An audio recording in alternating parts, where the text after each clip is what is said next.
I stayed after my husband had an affair, and then my friend came along. Romantically? I, BS, am ready to call it quits. Divorce day happened 6 years ago. I found out that my wayward spouse was cheating when his affair partner contacted me via Facebook after seeing our locally viral wedding photos. She sent pictures and text messages. By the way, this comes from user AdventurousPace730, and if you want to submit your own stories, go to the r/OK Storytime subreddit. I'm Dakota. I'm Sophia. And I'm Vince, back here with Riley. And we are here to give good advice goofily, for we do not have the answers to all questions. We only know what we know. So if you know things, tell us in the comments. We had legally married months prior, but still had a wedding we had planned over a year. I like to believe annulment would have been my choice had I not already been married for 6 months. We had just had a baby a few months prior to the ceremony. He had allegedly been lying to her about his relationship status. Although she knew he had just had a baby, she claimed she didn't know we were engaged or married. He was using a burner phone, traveling for work, and having spicy sleep with her in hotels and his car. He brought her to our home when I was away on 2 girls' trips while our child was home. I am so triggered and emotional bringing this all up. Postpartum hit like a ton of bricks. My wayward spouse convinced me to leave my job full-time prior to the divorce, so I was only working twice monthly while in school full-time during the vid. I felt the circumstances made reconciliation the safest option financially, for stability, and because I did love. There was trickle-truthing, inconsistent accountability, and 10 steps forward for 11 steps back. He also had a track record of infidelity in our relationship prior to marriage. 6 years later, as of yesterday, I had a strong urge to look through his Apple Watch after it kept alerting as he left the home. It kept pinging because he could not find it. When going through the watch, I saw a text from a female name I did not recognize wishing our son a happy birthday. I assumed it was from a family member with a similar name. Something urged me to type the number into my phone to confirm it was the family member, and to my surprise, it was my friend. This friend, 30 female, is someone I knew prior to my wayward spouse. I went to high school with her, stayed connected through social media, and we grew closer as we both married and had kids around the same time. She is someone I speak to via texts and memes multiple times a week. He has also known her since childhood, from living in the same neighborhood prior to us meeting. But as adults, to my knowledge, they never had an ongoing friendship. Certainly not outside of me. Well, I think it's definitely outside of you because he's inside of her. Ooh. Definitely not having each other's numbers. 3 important quick facts. The message alert was set to silent for her thread only. Her name was saved under a nickname I've never heard. She did not even reach out to me to tell our child happy birthday, when we typically speak often. The man she's married to used to be friends with my ex-husband, or my wayward spouse, but they are no longer fond due to unpaid borrowed money. Fast forward, I ended up inviting her to church with us, which she has been attending and bringing her kids. Her husband never attends, which I assumed was because wayward spouse and him no longer get along. Regardless, I cannot understand why wayward spouse and this friend would even have each other's numbers or communicate outside of me. I think you do know why. I think you know. You definitely do know why. I think you know. Because you said he already had cheated on you before. Yeah, I think they're cheating together. So, sorry. Put the dots together, connect them with a little line. I know my trust has been tainted, but my gut tells me something is wrong. So many things are going through my mind, but I am ready to jump ship. I did not say anything because I found this right before our child's birthday party. This happened after we had already been experiencing conflict. Looking for advice on where to go from here. It is late night, early morning, and I woke up feeling uneasy. I am sure I could have explained this better, and we do have an update. But for God's sake, you should have believed him the first time he cheated on you. Yeah. Anything you wish to know about the divorce process before going through it? What proof should I provide? How much can I expect to pay? Will he be forced to pay my fees because it is at fault? How long will this take? What's custody? I have no intent of keeping him from our child. We have a marital home that I cannot afford on my own. Is alimony until I remarry common? Just anything you think would be helpful. I am so mentally drained. And there's an update, and I have no answers to any of those questions. Yeah, me neither. Me neither. Update 2 says, not only am I losing my spouse, I am losing my friend. Or what I thought was a friend. I find myself breaking down and wanting to talk to wayward spouse despite such awful betrayal. is this normal? Oh, yeah. Oh, yeah. That's a tale as old as time. Wanting to talk to the ex that hurt you? Yes. Yeah, super, super normal. Yeah. This is all so fresh. We have a child, so we have to co-parent. Should I keep conversations strictly about logistics, or is it okay to contact him when I'm feeling emotional and have questions about the betrayal? And there's a third update. Is it best to meet with an attorney as soon as possible? I'm having a hard time even filling out the intake paperwork. I have already canceled 2 consults. One I paid for, and the appointment is in a few weeks. I had another scheduled for this upcoming week. It has been a week since I found out about the most recent affair with my friend. My soon-to-be ex appears to be consulting with an attorney soon. I feel so emotional. Feels like what I imagine the worst place ever to be. I cannot afford the mortgage on my own. We have a child. We have discussed child care arrangements amicably, but the thought that my baby will not be here every day is ripping me apart. Feel like I cannot handle this. I do not even want to go back to the same church because I do not want to run into a affair partner. I am so hurt. I do not know how I will react. Back to the question, is meeting with an attorney as soon as possible best? I know I have to get a divorce. Things are moving so fast.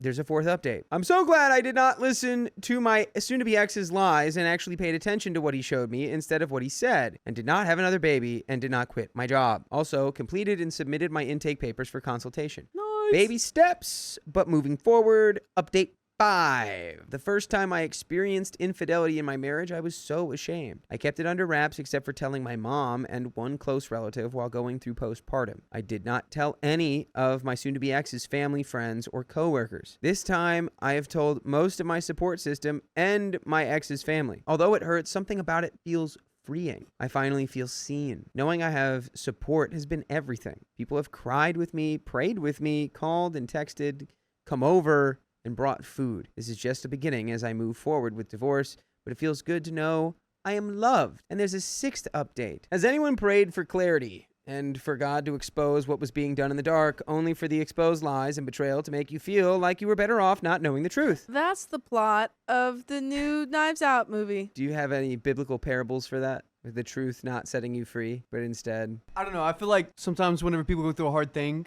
your testimony can guide others to go through hardships easier because you understand what you had to do in order to get yourself right. Yeah. There you go. That's all I got. There you go. Thanks, I like it. Yeah, you're not alone in your experience. You have other people who've been through it and who can help you out. This is so tough. I know this is for the best. I just feel so low. My attorney is requesting that I provide an affidavit specifying the details of my marriage, the adultery, and the paramour to provide to the judge to humanize me. Is this normal? How detailed should it be? Do they actually read this? Ask your lawyer. Ask your attorney. I know you got a lot going on, OP. This is so funny. they to even me. read this? Do they even read this? I have to do so much work. Are they even going to read this? Like your lawyer's like, yeah, we need to give them all this stuff so that they empathize with you and then you're a human being to them. But really? Are you sure?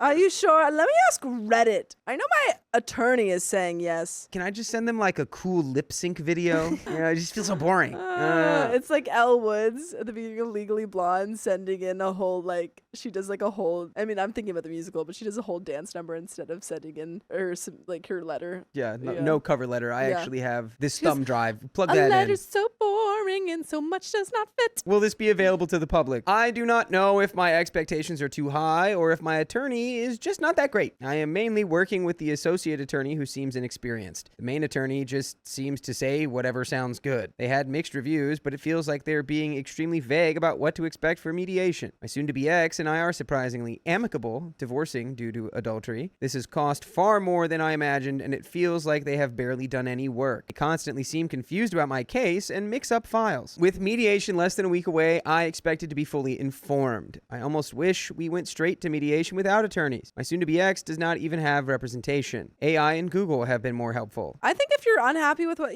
like Maybear says, get a new lawyer. If you don't like how your current lawyer is acting or doing their job. I agree. Entirely, yeah, that's true. It feels like they are keeping things vague, so we spend all 8 hours in mediation. I am so ready for this to be over. For those who have been through this, please share what to expect. But you should expect full episodes with stories just like this to be on your favorite podcast platforms like iHeartRadio, Spotify, or Apple Podcasts. All you have to do is search OK Storytime and you can listen to all of the stories in the whole world. Update 9. I was with my soon-to-be ex for over a decade. Unlike him, I did not cheat. I cannot grasp the idea of anyone else touching my body. The thought gives me anxiety and shame. I know abstaining is an option, but the desire for intimacy is still there. Was your first time after your ex awkward, emotional, amazing? I am not experienced outside of my soon-to-be ex. I have only had one other partner. It'll take time. Yeah. You'll get there. Don't rush yourself. And also, don't be like, I'm free to do who I want, and I'm gonna do 100 guys in the next 3 years. Don't do that. In the next 3 years?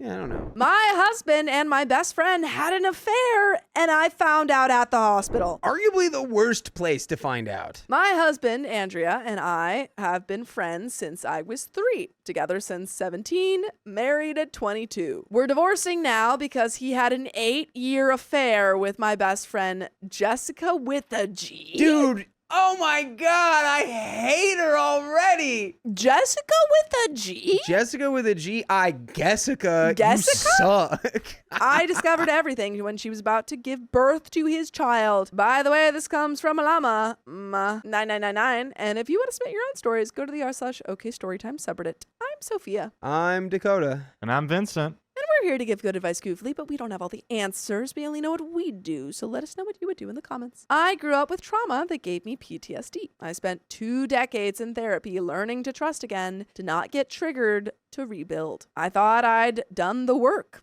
I thought I was safe. Now I'm back where I started. Every bad feeling I had at 9 years old is alive again. Except this time, the people who hurt me aren't strangers.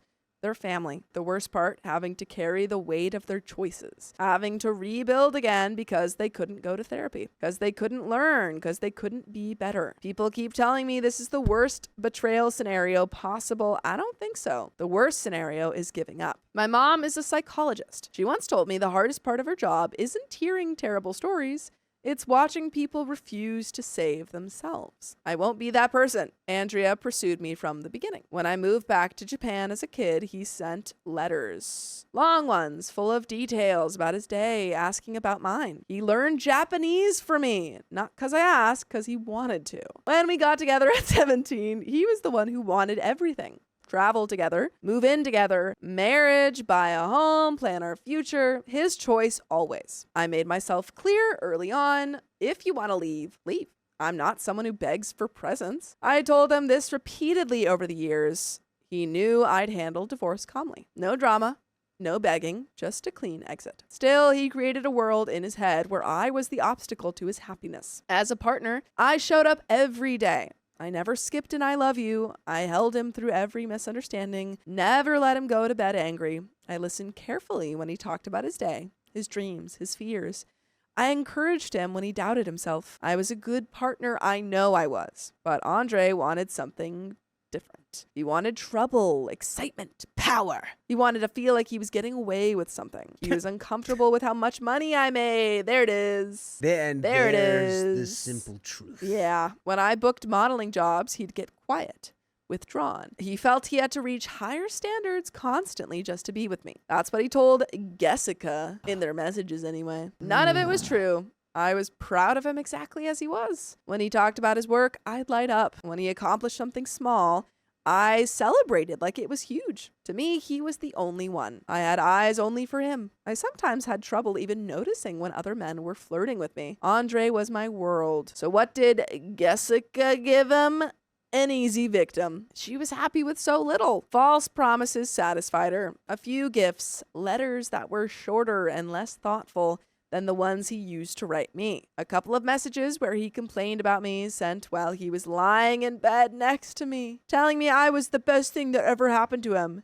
And mediocre spicy sleep. I know the spicy sleep was mediocre because I found the emails. Dozens of them. Him telling her to do things in bed. The same things I already did. Things I've been doing for years. So they weren't even building something new together. They had to manufacture satisfaction by copying what we had. I don't think we're putting our brain in the right place. Yeah, I agree. Like, he was with her because she accepted less verbose love letters. It's like, no, I think he was just a bad guy who wanted to cheat. He was just like, well, I can get this and I can get that. And I love lying. Ooh, lying makes me feel alive. Maybe she was better. Maybe she was a better fit and partner. I can't say for sure. My conscience is clear either way. People keep asking, was there something you could have done differently? I don't think so. Cheating is self-disrespect and a lack of discipline. Even if I were with the worst partner imaginable, I still wouldn't cheat. Not just because of morals, because nobody should have me as a secret. My values match my truth. I only want to be acknowledged in the light with pride and respect. Let me paint you a picture of our marriage. We had spicy sleep every day, not because I forced it, because we both wanted to. I cooked his favorite meals for lunch, the ones his mom used to make. I'd leave love notes in his jacket pockets before work trips. We went on dates several times a week, not fancy ones, just walking through the city, trying new restaurants, going to bookstores. I gifted him flowers. Yes, I bought him flowers. He loved them. I baked whatever he was craving, even if it took hours. I cuddled him every single day. I shaved his beard the way he liked it. I washed his hair when he was too tired. I took genuine interest in his life. I carried his sadness when he needed to be light for his goals. When he had a big presentation, I'd take on all the household stress so he could focus. I was genuinely excited about his life, his success, his happiness. He was happy with Jessica only because of me. Same with her. I was a good friend to Jessica. I paid for her university when her family couldn't afford it. She told me it was the kindest thing anyone had ever done for her. She cried when she thanked me. They were happy through me, ironically. Now that they're actually together, actually having to know each other in the daylight, it's crumbling down. Of course it is. It's a little secret tryst, and you can't bring that into the light. No, it's not fun in the light for them. They're getting to know each other properly. It's almost funny. I modeled for years. I kept myself fashionable, well-curated, physically impeccable. I learned several languages: Japanese, English, Italian, conversational French and Spanish. I played classical piano and violin. I had hobbies we shared: vintage film cameras, rare books, cooking. I was interesting. I was interested in the world. Was it enough? No, and that's exactly how it should be. We just need to give our best and not be impeccable. Everything we are has to exist for ourselves first, not to convince someone to stay. I went no contact immediately after discovering everything. That was a banger line. Yeah. Just gotta point that out. Yeah. Everything has to come for yourself first. It's true. Not just to get someone to stay. Agreed. We communicate only through lawyers now. It's cleaner that way. Less room for manipulation. Jessica, though, she can't help herself. She instigates rumors around our mutual friends. Childish behavior. There have been attempts to contact me. Letters slipped under my apartment door. Gifts sent to my parents' house as if I'd opened them. Emails to an old account they thought I still checked. Friends of friends casually bringing them up in conversation. Phone calls to my family at odd hours.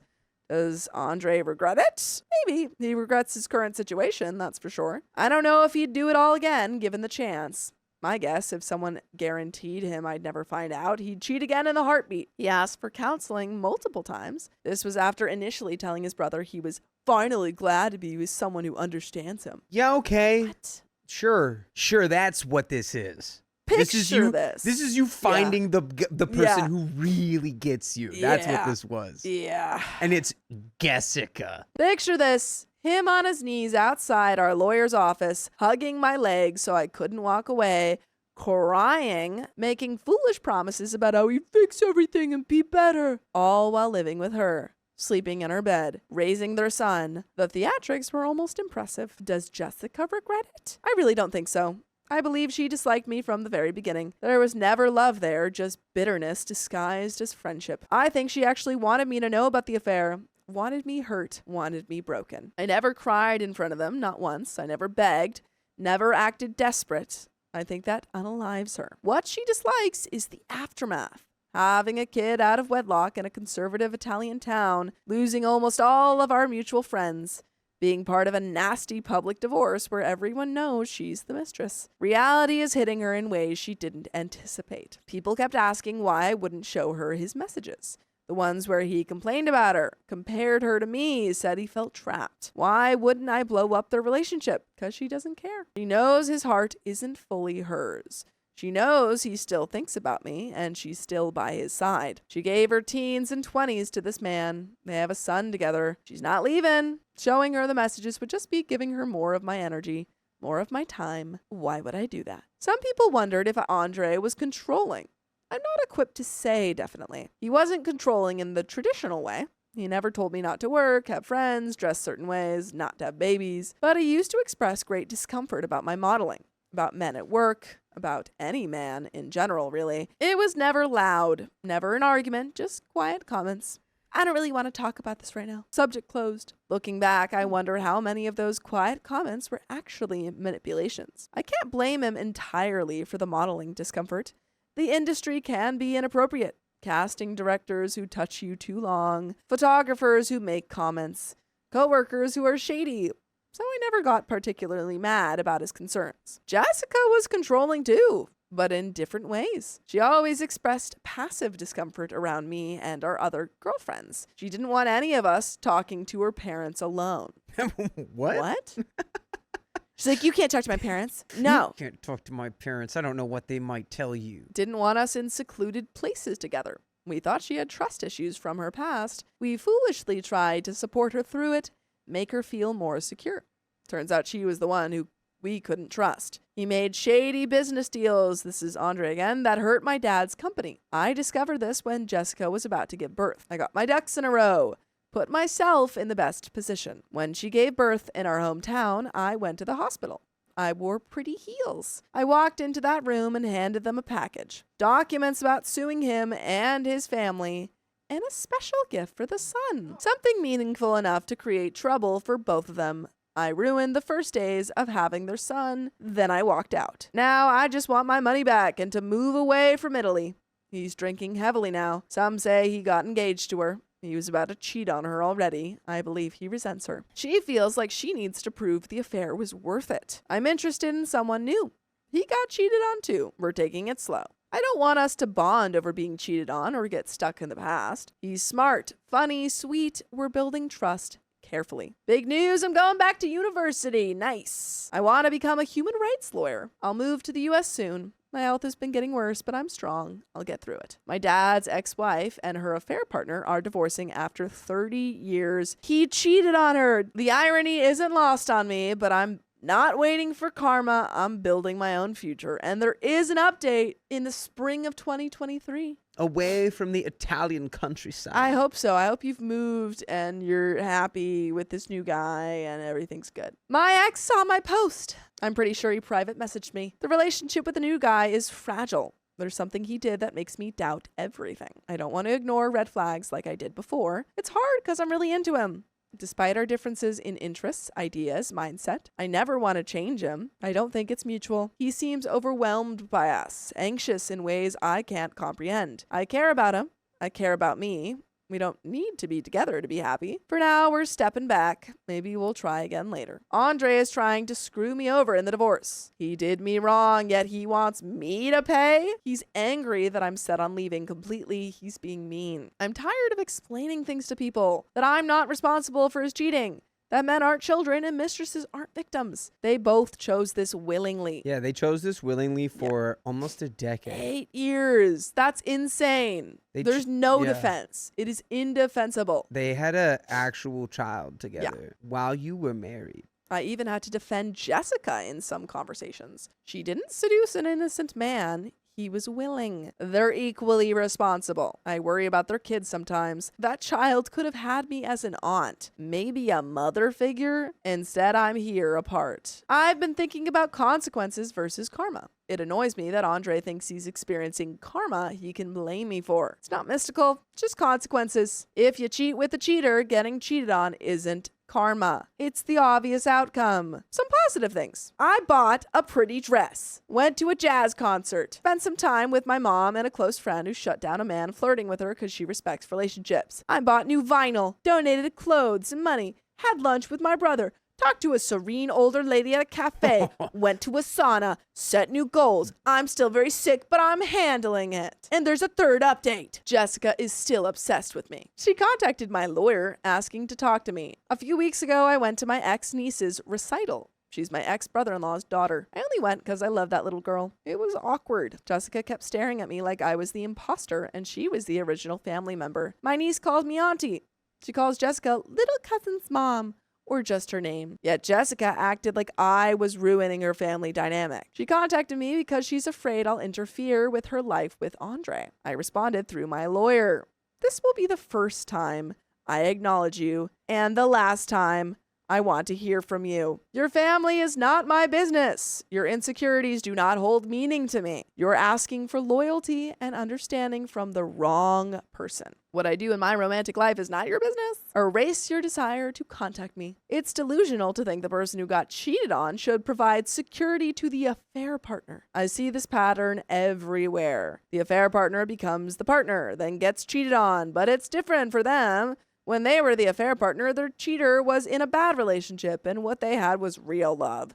But now when he cheats on them, wrong. How dare he? My dad's ex-wife is shocked her affair partner cheated on her after 30 years. The I'm different syndrome is strong. Good news, I weigh almost 50 kilograms again. Oh my God, I have no metric for what that is in my American brain. I don't It's know about what. a kilogram is 2.2 pounds. So is that like like a little bit? She said 50, so a little over 100, probably 110. I was like, is that how much an elephant weighs? Like, I don't. No, No, I'm just kidding. I mean, guys, I'm not. Whoa. That was a joke. I'm Whoa. not. Like, Whoa. I'm not like that stupid. you know? Whoa. I made new friends. Chase friendships, not relationships. That's my advice. I'm still on a break with that guy. It's hard but healthy. We both need to figure ourselves out. And there is an update. My romantic life has been a roller coaster. I had a fight with a guy I've been seeing. I need to be honest about something. I wasn't fair to him. During the argument, I accused him of being emotionally unavailable and distant.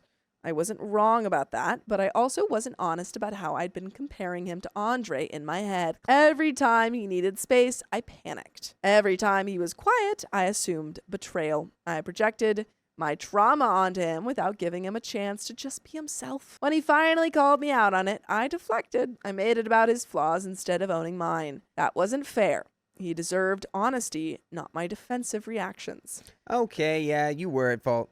Yeah, you'll figure it out. But it's why we do this, to figure out the stuff. We figure. We're figuring. You're figuring. You're like a figure skater the way you're figuring right now. Because it's Yeah. beautiful. I realized something. Surviving betrayal doesn't exempt me from being accountable in new relationships. I can be both the hurt party from my marriage and the one who causes hurt in something new. Those truths can coexist. I'm working on this. I want to be honest about my flaws and not afraid of conquering them.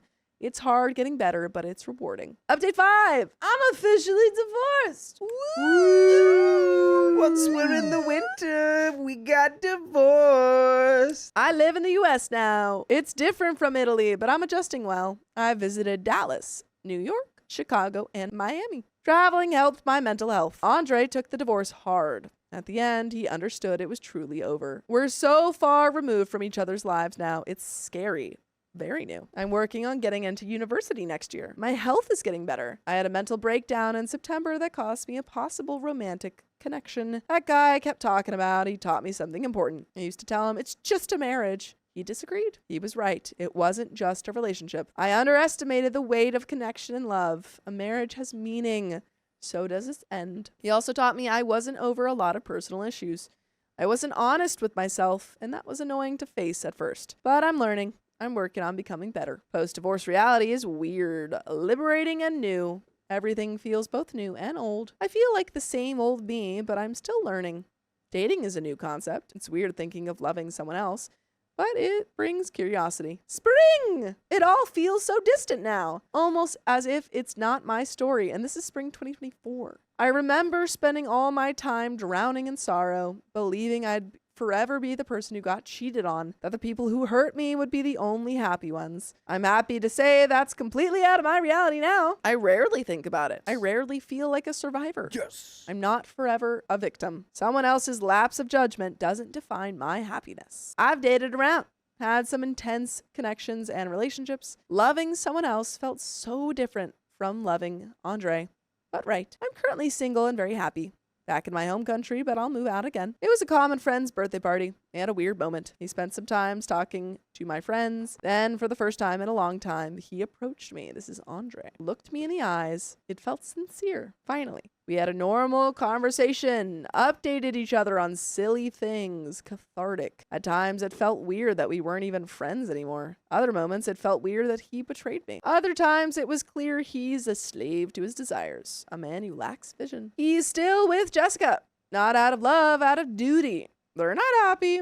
She's jealous and still worries about me. He feels trapped but wants to be a present dad. He believes if he leaves her, she'll make custody difficult. A moment of listening to your desire became a life sentence. Yet it didn't feel good to see that. I didn't think, look at karma. It didn't feed my well-being or my journey. It feels useless. By the way, it wouldn't be useless of you guys to listen to full episodes of stories just like this on Spotify, Apple Podcasts, or iHeartRadio. Just search up OK Storytime. I'm the owner of my journey. I'm not a follower of who hurt me. I'm not waiting for someone's downfall to feel worthy of love and serenity. I have a feeling I'll find a new version of happiness. It's not always linear. Sometimes dating and trust feel like opposites. Other times, I remember I can't be the only person in this world who doesn't cheat. I have to trust there's something good out there. I also have to trust that if I fall, I'll survive. That's who I am, a strong person. I love that. But it really, really does depend on the height, you know? It's true.